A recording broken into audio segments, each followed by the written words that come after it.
Әріптестер, бүгінгі кезекті әдістемелік күніміз сіздермен өтетін. Осы жылдың соңына жеттік. Өткенде білесіздер, ең соңғы әдістемелік күнімізде смарт сабақты талдаған болатынбыз. Енді қарап отырсаңыздар, бұның барлығы сіздің құзыреттіліктеріңізді жетілдіру мақсатында жасалып жатқан әрекеттер.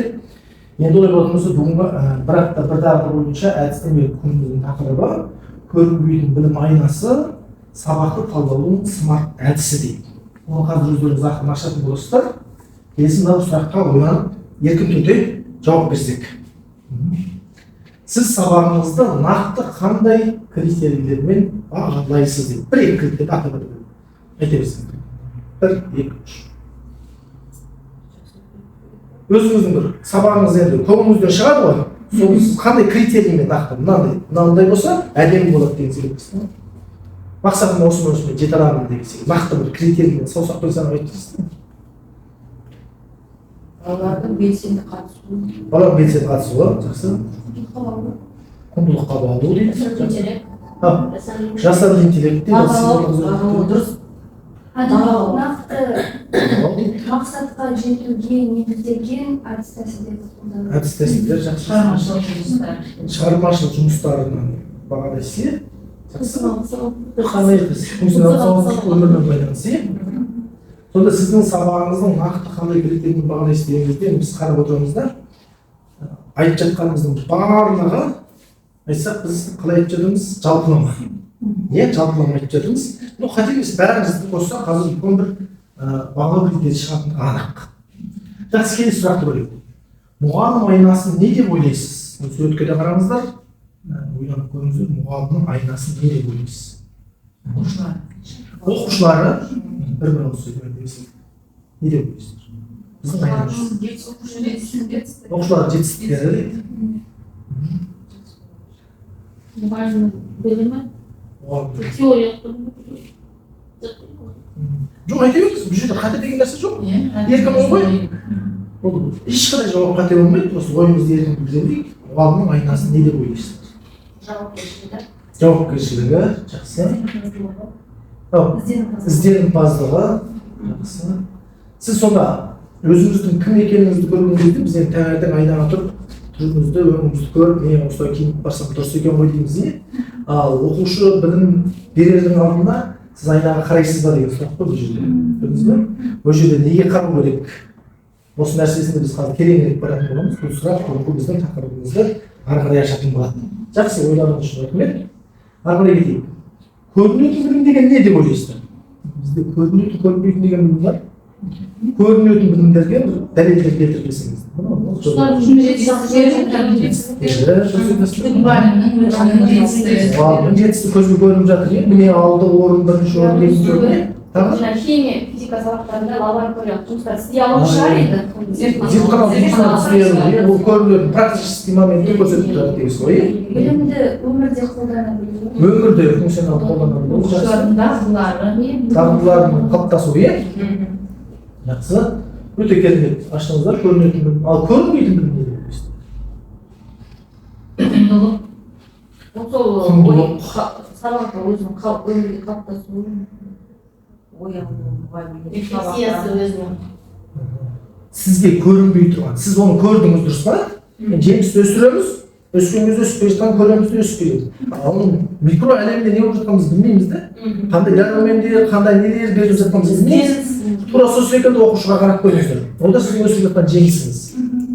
Яғни ол бастапқы кезі ғой, оқушының білім алып жатқан кезі. Бірінші мысалы біз өсімдікті суарсақ, бірінші оған су құямыз, дәрісін егеміз, тыңайтқыштарын егеміз, ол көрінбейді ғой, егіп жатқаны. И оқушыға да білім беріп жатқан моментте ол көрінбейді. Одан кейін оның нәтижесі шығар кезде. Сол көрінбейтін нәрсесі не? Процесс па? Нақты айтып кетсеңіздер. Уақыт. Соған бөліп жатқан уақытыңыз дейсіз ғой. Энергияңыз көрінбейтін дейсіз. Жақсы, өте керемет. Алдына сабақ жоспар. Айнаға келіп соға келеміз дейсіз ғой. Жақсы, осы сұрақтардың барлығы бізге айналып келіп, күнделікті өміріміздегі өзіміздің сабағымызды қалай жақсартамыз. Яғни айналып келген кезде біздің беріп жатқан біліміміз ол жаңбырдың тамшысы секілді. ол 1000 тамшы тамған кезде мүмкін тас тесуі мүмкін. 1001 тамшыға жеткен кезде деген сөз ғой. Сондықтан біз соған жеткізуіміз үшін күнделікті соған қайтуымыз керек, түзетулер жасап, соған әрекеттер жасауымыз керек екен. Енді ойлап отырмын, осы соны жасау үшін біз сіздерге бір мынадай бір жағдаятты қарастырып көрейік, не? Берейін. Сол жағдаятты сіздер талдап көріңіздер. Бұл жерде сабақ өзіндік талданып тұр. Бәріміз математиканың 5-ші сынып білеміз ғой, әйтеуір ара салдым. Бәріміз ойлап қойдық. Талданып қойған сабақтың самман анализі бір тұста қойып, осыған қарай кішкене зерттеу жасаңыздар да, экранға қараймыз. Экранда не дейді? Талдан, тексер, түзеу. Осы үш нәрсеге мән беріңіздер де, осы ішкен ойланып, әріптестеріңізбен ақылдасыңыздар болады. Иә. Осы өзіңізді талдау қаншалықты дұрыс деп ойлайсыз? Өзіңізді көзқарасыңызда не жетпейді? Мүмкін не ерекше көрініп тұр бұл жерде? Өзіңізді талдауда сізге ұнаған жер қайсысы? Жетпей тұрған жер қай жер? Ол жетпей тұрса, оны қалай ашу керек деген нәрсені айтып көрсетеді. Оқып алыңыздар бірінші. Бұл 5 бөлікке бөлініп тұр, сонда. Ең соңында қорытынды сөздер тұр, оған мән беріңіздер не?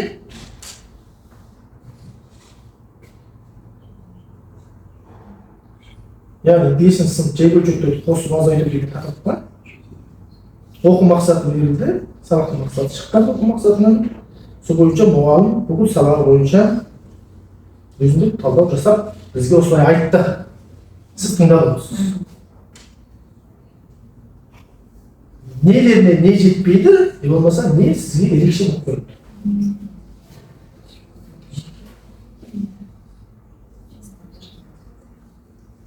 Әр бөлік бойынша жеке-жеке білдіру болды. Мысалы үшін сабақтың ұйымдастыру кезеңі бойынша не айтасыздар?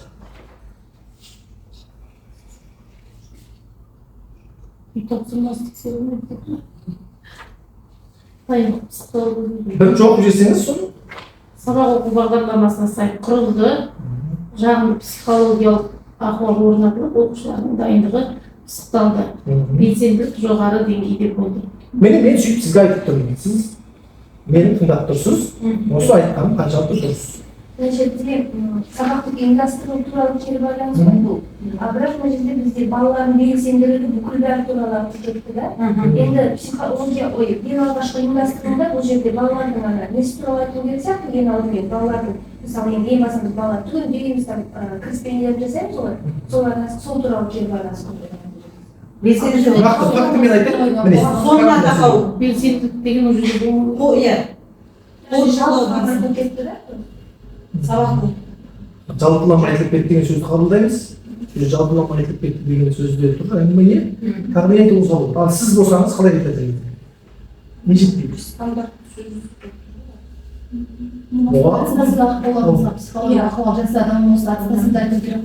Айту керек дұрыс айтасыз. Қандай әдіс тәсіл қолданды деген айту керек. Жақсы.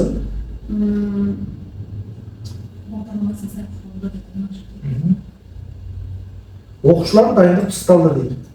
Сабақ мақсаты қалай пысықталды?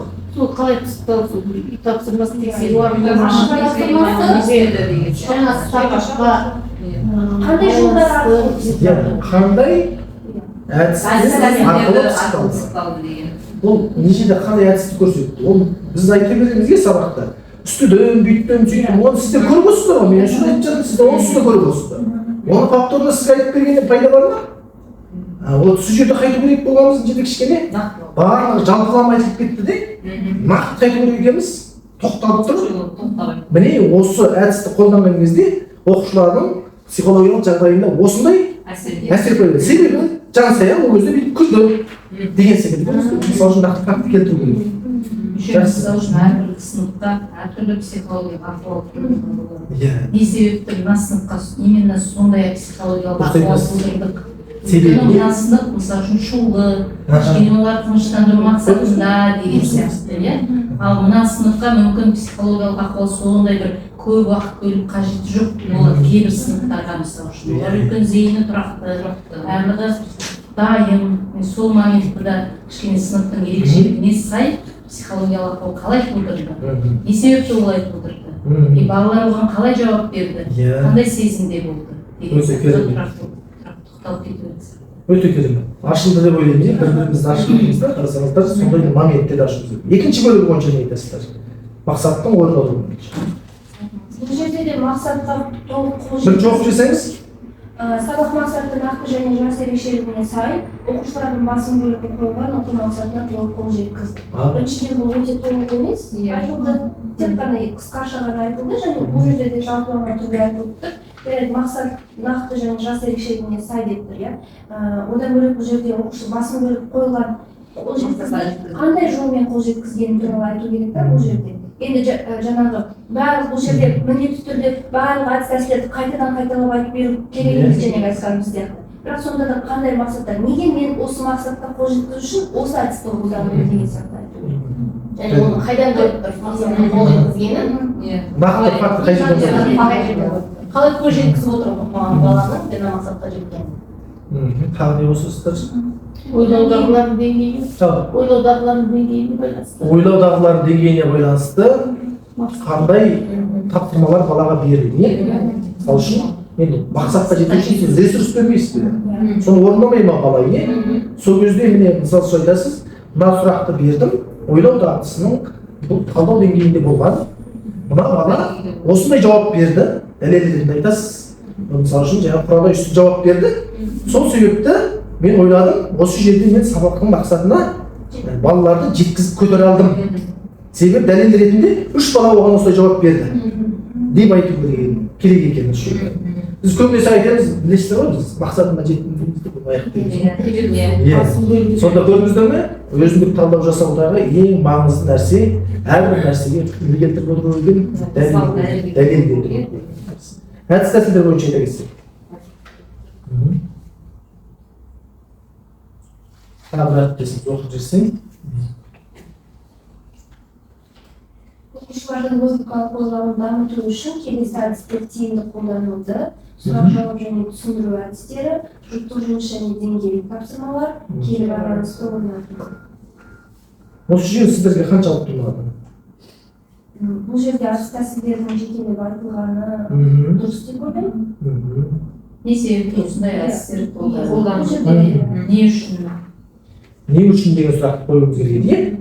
Не үшін алдыңыз? Неге именно мысалы сұрақ жауапты алдыңыз? Қандай сұрақтар қолданылды? Ашық сұрақтар ма, жабық сұрақтар ма? Түсіндіру әдістері қаншалықты қажет болды? Қаншалықты тиімді болды?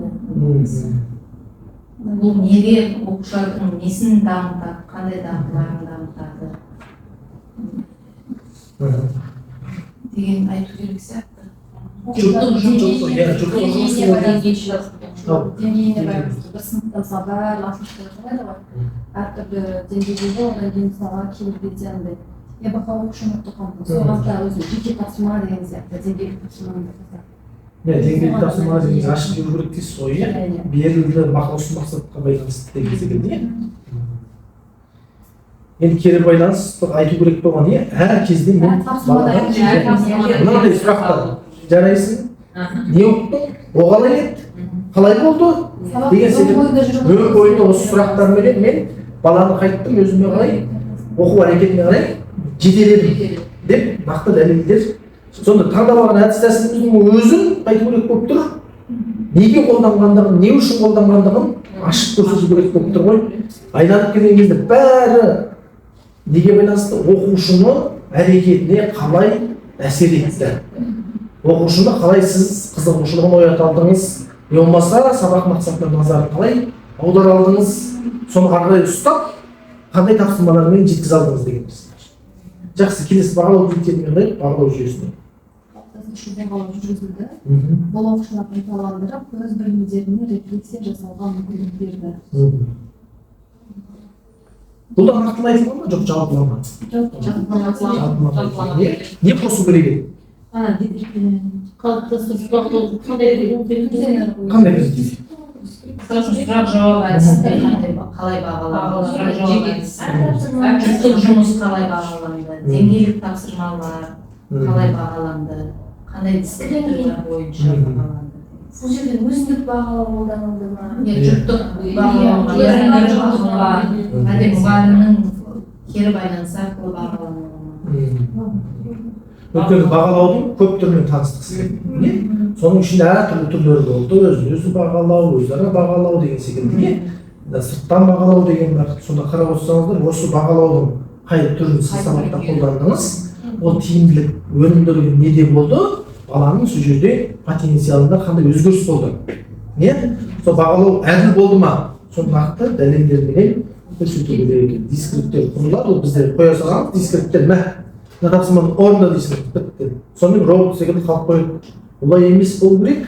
Ол әрбір дискриптерге берілген нәрсені баланы қайтып отыруымыз керек. Алдыға қарай, міне бірінші шағын қадам мынау, екінші мынаны істеңдер.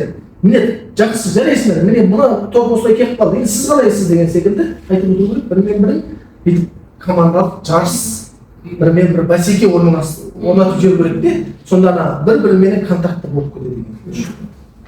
Жақсы. Тиімді жақтары дейді. Жақсы болып жүрсің?